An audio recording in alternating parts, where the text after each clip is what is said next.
So I've been noticing for years that I send puppies home, and then about 3 to 5 weeks later, people start contacting me with problems that they're seeing in their puppies. So today we're going to talk about the puppy problem. We're going to figure out what it is and then what you can do to prevent having this with your puppy. So what is a puppy problem anyway? Well, I found a pretty good diagram from Baxter and Bella that I think will help explain it. So if you look at this diagram, you notice that, of course, the puppy is born, it's under the breeder's care, then the puppy is adopted, and after the puppy is adopted is when that puppy problem comes into play. If the puppy problem is not corrected, it will become a behavioral issue. And that is a real problem because once it becomes a behavioral issue, then you're going to have to go to classes or take courses to learn how to make this correction for your puppy. So let's break this down a little bit more and let's look at timelines of when these things are occurring. The time period before 8 to 9 weeks old, that's the time that the puppy is with the breeder. Then the puppy's going to go home, of course, at 8 to 9 weeks. And then I've got a timeline in there of 16 weeks because that is when the puppy is fully vaccinated. Until your puppy is fully vaccinated, your puppy cannot attend puppy classes. So you're in limbo between 8 and 16 weeks old with this puppy that you should be doing something with. And when you don't, that's when the puppy problem arises. During the time that the puppy is with the breeder should be doing some early socialization with them. They should be doing something like puppy culture. Here at Harmon Corgis, we have our own program. We call it the Next Level Puppy Program. It is based on puppy culture, but we have added in other activities that are research-based because we have a herding breed, the Pembroke Welsh Corgi. And every breed is going to have their own little things that we need to look for. Like with herding breeds, they are super tuned into hearing, so we do lots of sound desensitizing. We could have a problem of them actually hurting, so we have to address some things there with that breed. And we need to be able to address those issues from the get-go while they're with the breeder. Then your puppy goes home at 8 to 9 weeks of age, and they don't know what to do. You know, everything's okay for the first day or two. The puppy's so cute and adorable, but then the puppy starts peeing or pooping on your favorite rug. They start chewing up your furniture.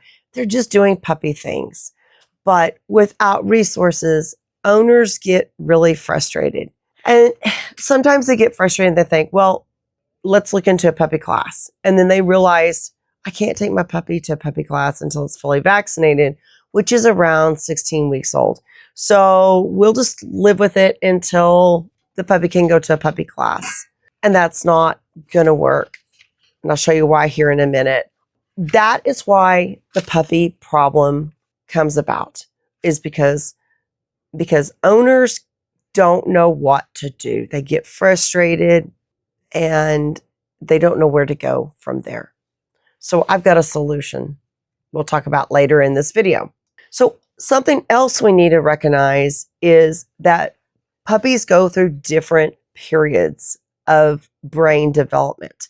And from 4 to around 16 weeks of age, they're going through a period of development called the sensitive or socialization period. That's really, really important to note because during that sensitive or socialization period, their brain is different than it will be at any other time in their life.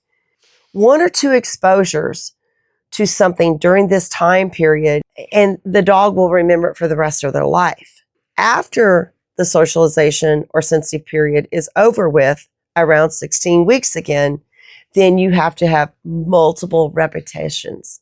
They can still learn. It's just going to take a lot longer and a lot more effort on your part.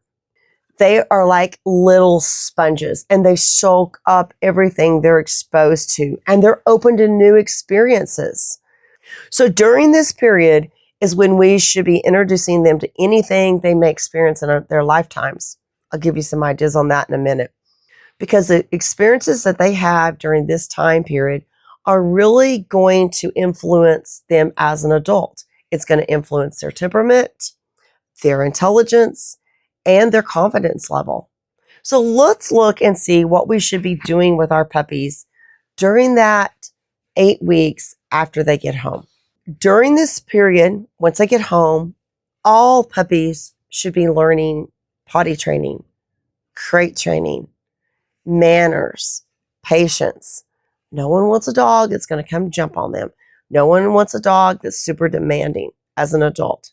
We want to expose them to different people and people that look different. People with long hair, people with short hair, people with a beard, people with a hat. We also want to expose them to kids because kids look different to them. We want to expose them to other animals that they might see, like other dogs, cats, maybe birds, livestock, things like that. We want to do body desensitizing because that is going to directly influence grooming. And no one wants a dog that they have to fight when they trim their nails, when they brush their teeth, when they get combed out, or when we have to clean their ears.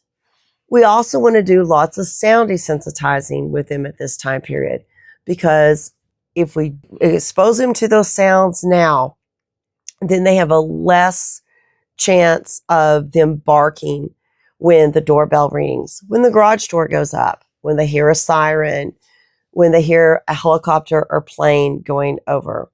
And you may have some unique sounds in your area that we need to think about too. We want to do leash training and expose them to harnesses during that time period. I exposed my puppies to harnesses before they ever leave here because it's something about that desensitizing their body to that pressure of the harness.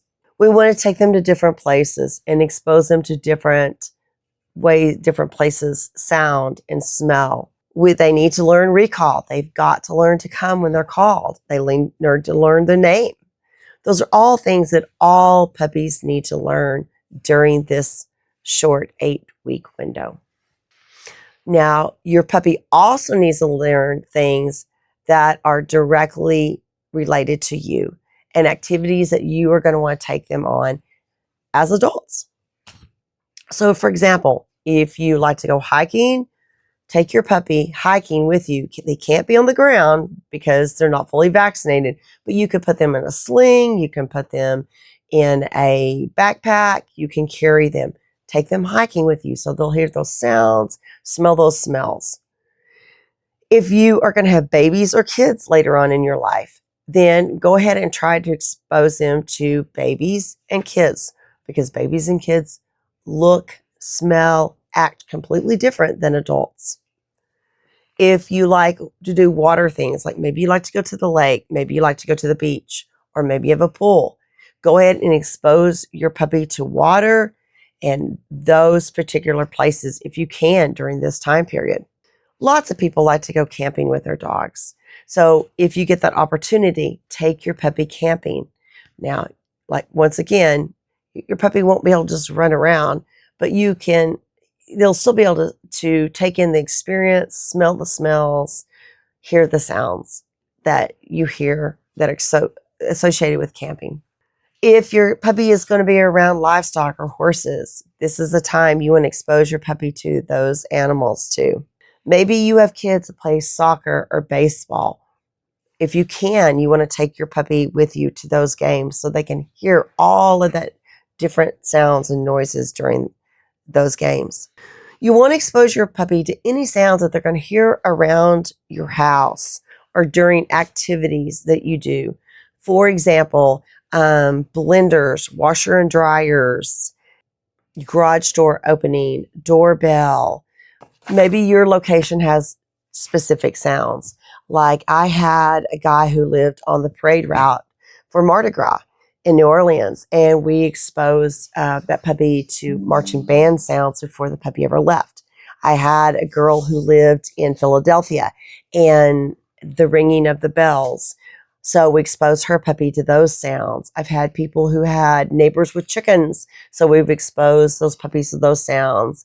I had a lady who is a director of an opera and played lots of classical music. And by the way, classical music is very calming to dogs. So that's something you can also use. But you want to think about sounds that your puppy is going to hear in your house. Now, maybe you're going to take your puppy, you like to go out and eat at some kind of like outside restaurant. And so take your puppy to those places too. You can get a stroller for them. Like again, you can put them in a backpack or a sling and take them with you so they can experience all those sounds of the people and the crowds and anything that you know that they're going to experience later in life. So one of the things I suggest people do is make a list of sounds they know those puppies are going to hear. When I have people who are buying puppies from me, I ask for that list. And I try to expose them to some of those sounds while they are still here. And then I'm going to tell you there's lots of YouTube recordings. We'll get into that a little bit later on in another video.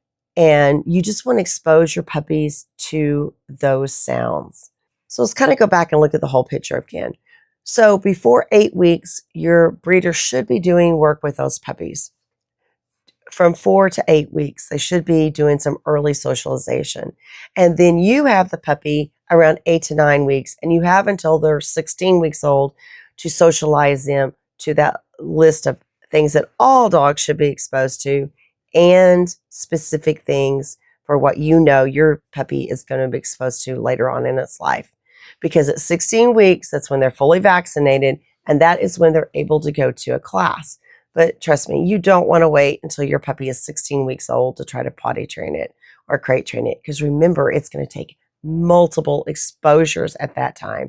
And it's going to be really hard to potty train and crate train that puppy. It's going to take a long time. And you think you're frustrated with him when you get the puppy home. You're going to be really frustrated if it takes months and months to potty train your puppy. I do advocate going to puppy classes. If you can find a good one in your area, you want to find a puppy class that is based on reward-based learning. You don't want to go to a puppy class that uses an e-collar. And for some reason, there's a slew of them out there now. So the key is that we give you some training right after that puppy comes home, so you know what to do with the puppy. And then the puppy problem never exists. And if it is, it's going to be a small problem. So then you're not going to get these behavioral problems that can arise. So how are we going to do that? There's going to be 3 steps to this. The first step is I'm going to make a series of videos with 2 new puppies that I recently purchased that are going to go into my breeding program. And I'm going to show you what I do with puppies. So that should give you some insight there. Second of all, I'm going to tell you that there are 2 items that can help turn your puppy around. And that is a puppy pen and a crate. And I'm going to show you how to use both of those in an upcoming video. And then thirdly, I'm going to give you the best resources that I have that will actually help you train your puppy. Now, some of these resources are free and some are not. But I'm actually going to take you inside of the platform at Baxter and Bella and show you what that program has to offer, because it's the best one I've found. I want to take you inside so you can actually see what you get for your money. And actually, there's going to be a discount code associated with it. I hope this was helpful, and I hope to see you in future videos where I actually help you to prevent the puppy problem.